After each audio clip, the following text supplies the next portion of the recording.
welcome on back, guys, to Project Bronco. This is, if you're new to the channel and you have not seen this Bronco except for the other day when I posted a video, this is my 1978 Ford Bronco that I bought last summer, not this summer, but last summer. So I've had it over a year now. I have not had the time to get around to it. We have just on a couple episodes of filming on this, Kyle and I determined that the second cylinder back, which is this guy right here, there's 0 pounds of compression in that piston. It sounds somewhat decent. It has no dry starts, no knocks. It just has no compression, and it sounds like it's losing the compression out the exhaust. The carburetor's hot garbage, radiator's hot garbage, and there's a lot of other miscellaneous stuff and things that we got to do this thing. But as everybody else knows, we are going to convert this to diesel someday, maybe sooner than later. If we can get this and resurrect it and make this little guy work, medium-sized guy work, then we're gonna go ahead and drive it with this motor for a while, tinker with it a little bit. It does have good oil pressure, like I said, no knocks, no ticks, no chatters. It does leak some oil on the valve covers, which we're gonna take off and go ahead and replace the gaskets on those. Let's go ahead and get this episode started. I'll get the air compressor on, get some tools out. Let's get that valve cover off and see what we got to deal with here. Just gonna unclip it from the valve cover, leave them organized. It goes 1, 2, 3, and 4. Go ahead and unclip these guys. 2. Come on.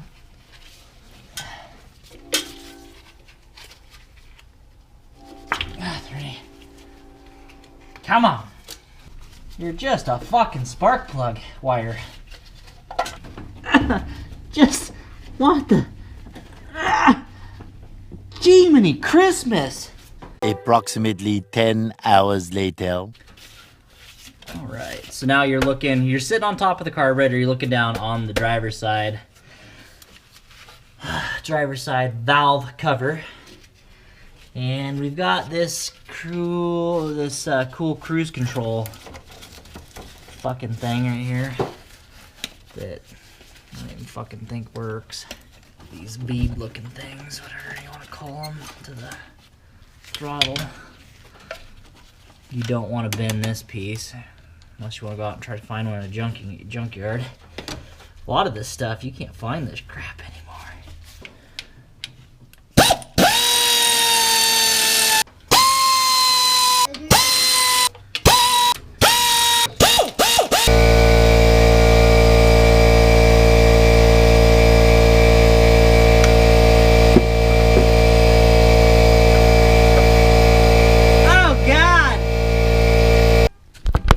I want you guys to see this.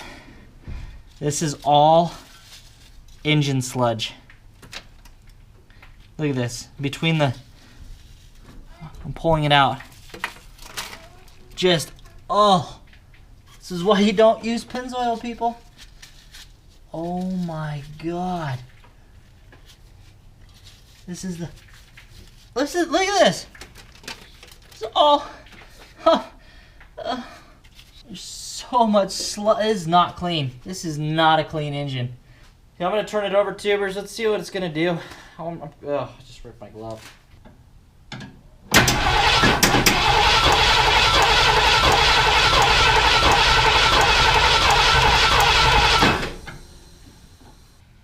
It does not appear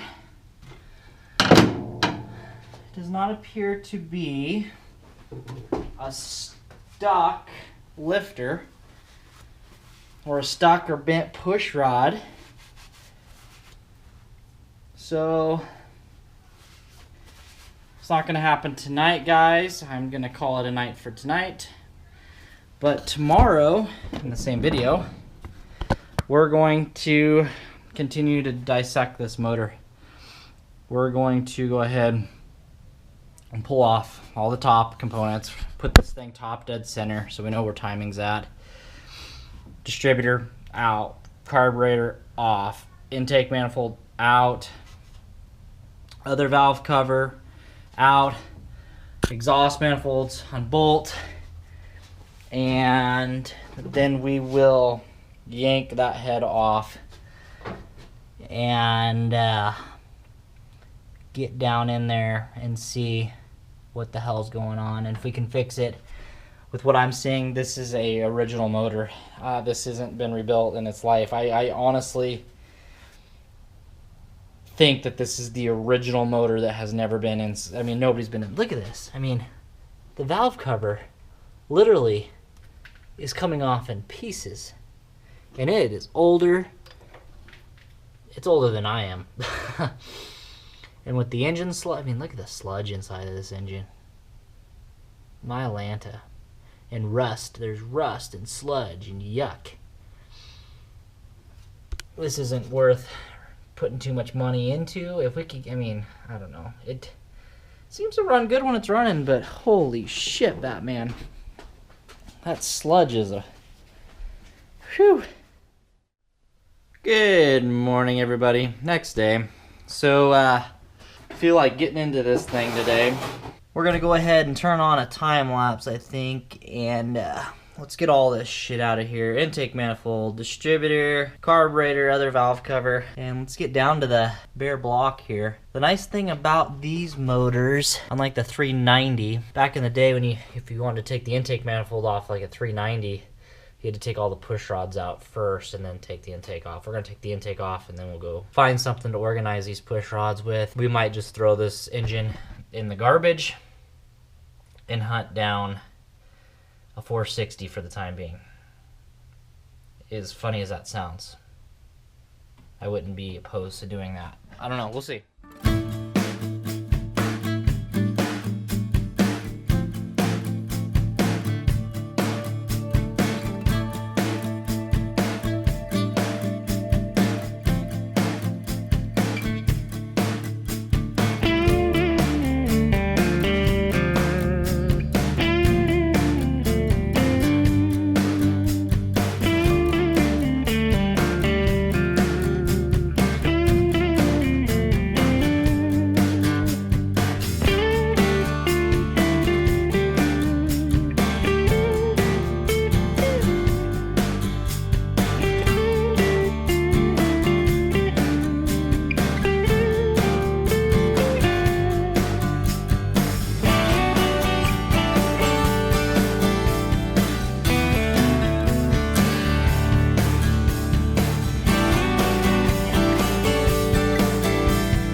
Alrighty guys, so I am literally ready to take the intake manifold off, but there's coolant going to be in here and I don't want to make a big flipping mess.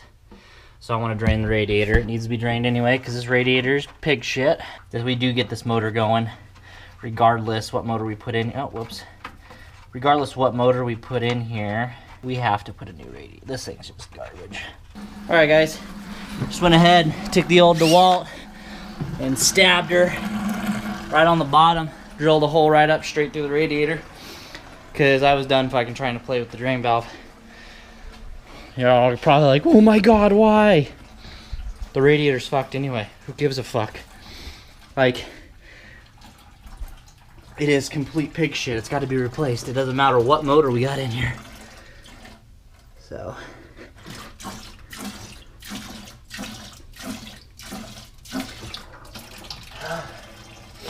yeah.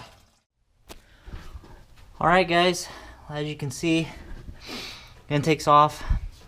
Not as much sludge as we had on the upper, look at the upper parts of the heads, which is good.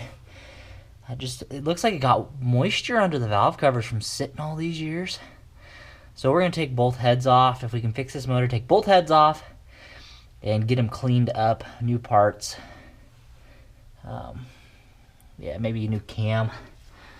New cam, lifters, push rods, and all the good stuff.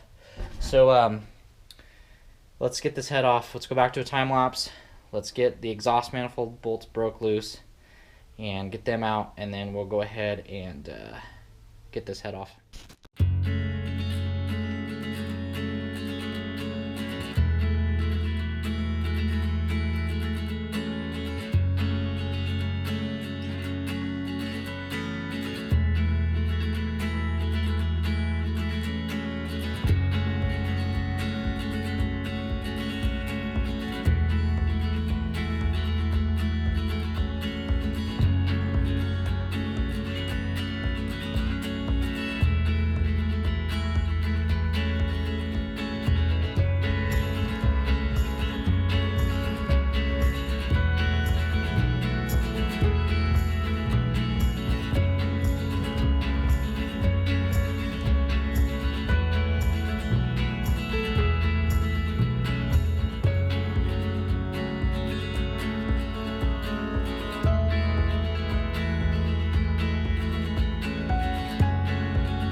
Alrighty.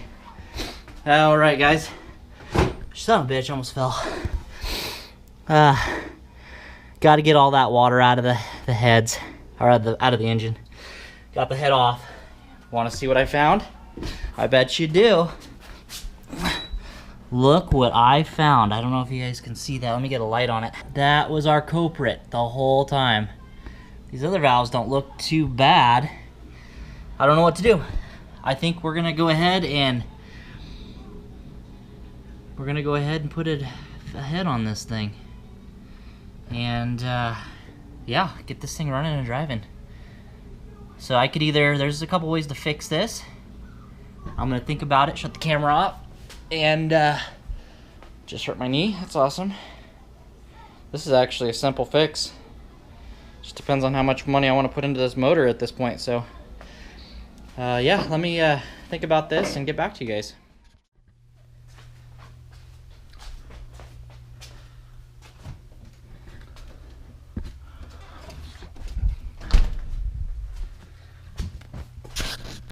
Alright guys, had some lunch, looked at some parts, forgot to get this damn water out of the cylinders. We're gonna do that real quick. So what I'm thinking, God, these gaskets are just, is that even a gasket? No, it's not. I've been thinking, what I am thinking, guys, is I'm not going to touch... If we were going to keep this engine... If we were going to keep this engine in this Bronco, I'd go ahead and pull that head off. I would pull everything off the front. Do all new gaskets. I honestly would pull the engine out and just kind of go through the whole thing. With what we're trying to accomplish here... I'm going to throw another head gasket, fix the valve. We're going to fix that valve that we found that's cracked and burnt. Put this head on. Head gasket, intake manifold gasket. We're going to upgrade to a 4-barrel intake. And a 4-barrel carb. We're going to do that upgrade. And get rid of that other nonsense. Put a new radiator in it, and we're going to run this motor for the next while. One, I need a backup. I need a backup rig. I sold Squeaks, you guys all knew that, and I don't have a backup vehicle. Like the Expedition went down, I had to borrow my father-in-law's white truck, you know. So not having my own vehicle there for 2 months kind of sucked when I needed a personal rig. But we're gonna get this running with just doing the one side. The head did not. I had to pry on it to get it to pop, so. I'm going to run a compression test on those 4 cylinders because we started over here back in the day and we didn't run, I don't believe we ran all these 4 cylinders compression-wise. If they hold and they're good, then I'm not even worried about doing anything. We are going to pop these out and clean them, get all the rust off of them, clean the gook out of the head, and go from there. I'm kicking the idea. I think we're going to go ahead and replace the water pump. We're right here, might as well. While we do the radiator. Like when I do a radiator, I like to do it all. Like let's do the radiator, water pump, thermostat. Make sure, yeah, I might change my mind. Change my mind, guys. What do you think? We're just using this as a temporary engine to move the Bronco, to drive it, get some other things done, like some cosmetics, you know, like this fender, you know, I want to do lift tires, wheels, tires, lift kit, and then start with moving this grandpa shit off of it and doing some interior work, minor body work. We're going to replace that fender this winter. We're going to replace that bumper and this grill. It's all foobarred. We're going to replace a bunch of things components under the hood. This thing's been sitting for we'll just call it a decade, maybe even over a decade. So what do you guys think? Should we at this point, go ahead and pull this other side off? Being that we know that it's good, we found the problem on this side. I think it should just stay. It's not like this is going to be our forever motor. So I think we should just fix it, leave that side alone the way it is. But what do you guys think? Let me know. Drop a comment down below. Doesn't hurt. Not gonna hurt my feelings. I'll make the right decision, but yeah, I want to know what you guys think. If you were gonna use this as a temporary motor, as in a backup, it's not even gonna be a daily. It's just gonna be a backup vehicle slash. We're gonna have some fun with it this winter. It'd be nice to be able to go out and drive it a little bit. Let me know. I think I'm gonna end the video here, guys, for teardown. If I decide to go ahead and tear that down, I'm just going to go ahead and do that. I won't film it. And then we're going to start with the next video. On the next video, we're going to start building this back up again.